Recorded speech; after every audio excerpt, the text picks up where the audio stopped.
ঝিনাইদহ ৪ আসনের সংসদ সদস্য আবিরুল আজিম আনারের লাশ উদ্ধার করেছে ভারতের পুলিশ। বুধবার সকালে কলকাতার নিউটাউন এলাকার সঞ্জীবা গার্ডেন থেকে তার লাশ উদ্ধার করা হয়। এই ঘটনায় দুজনকে আটক করা হয়েছে। কলকাতার পুলিশ গণমাধ্যমকে বিষয়টি নিশ্চিত করেছেন। গত 12 মে দুপুর 2:40 দর্শনাগীদের সীমান্ত দিয়ে ভারতে প্রবেশ করেন এমপি আনার। নদিয়া সীমান্ত অতিক্রম করার পর সন্ধ্যায় কলকাতার অদূরে বারাকপুর কমিশনারেট এলাকায় স্বর্ণ ব্যবসায়ী গোপাল বিশ্বাসের বাড়িতে পৌঁছান। পরদিন দুপুর 1:40 নাগাদ ওই বাড়ি থেকে কিছুটা হেঁটে বিধান পার্ক কলকাতা পাবলিক স্কুলের সামনে গিয়ে একটি গাড়িতে ওঠেন। ওই সময় তিনি হাস্যোজ্জ্বল ছিলেন।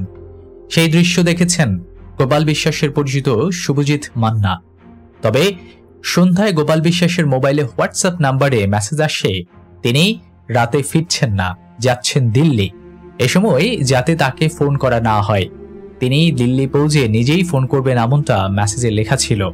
এরপর আনারকে আর ফোনে পাওয়া যায়নি। 3 দিন পর 15 মে সকাল 11:15টার দিকে শেষ মেসেজে জানান তিনি দিল্লি পৌঁছে গেছেন, তার সঙ্গে ভিআইপিরা আছেন। কলকাতার বারাকনগর থানায় 18 মে লিখিত মিসিং ডায়েরিতে এসব তথ্য উল্লেখ করেন ভারতের বন্ধু গোপাল বিশ্বাস। এর আগে ভারতে যাবার পর পরিবারের সঙ্গে যোগাযোগ বিচ্ছিন্ন হয়ে যায় এই সংসদ সদস্যের। রোববার পরিবারের পক্ষ থেকে 3 দিন ধরে এমপির সঙ্গে পরিবারের যোগাযোগ সম্পূর্ণ বিচ্ছিন্ন থাকার বিষয়টি রাজধানীর মিন্টু রোডে ডিবি কার্যালয়ে গিয়ে অবহিত করা হয়। 3 দিন যাবত আমার বাবার ফোনে আমি পাচ্ছি না। যখন আমি পাচ্ছি না, মাঝে মাঝে খোলা পাই, মাঝে মাঝে বন্ধ পাচ্ছি। তো পরে আমি হারুন আঙ্কেলের সাথে যোগাযোগ করি। প্রসঙ্গত গত 11 মে সংসদ সদস্য আনোয়ারুল আজিম আনার চিকিৎসার জন্য ভারতে যান, কিন্তু এরপর 3 দিন পার হলেও পরিবারের সদস্যরা তার সঙ্গে কোনো যোগাযোগ করতে পারেননি। তিনি আরো জানান বিষয়টি প্রধানমন্ত্রীকে অবহিত করা হয়েছিল।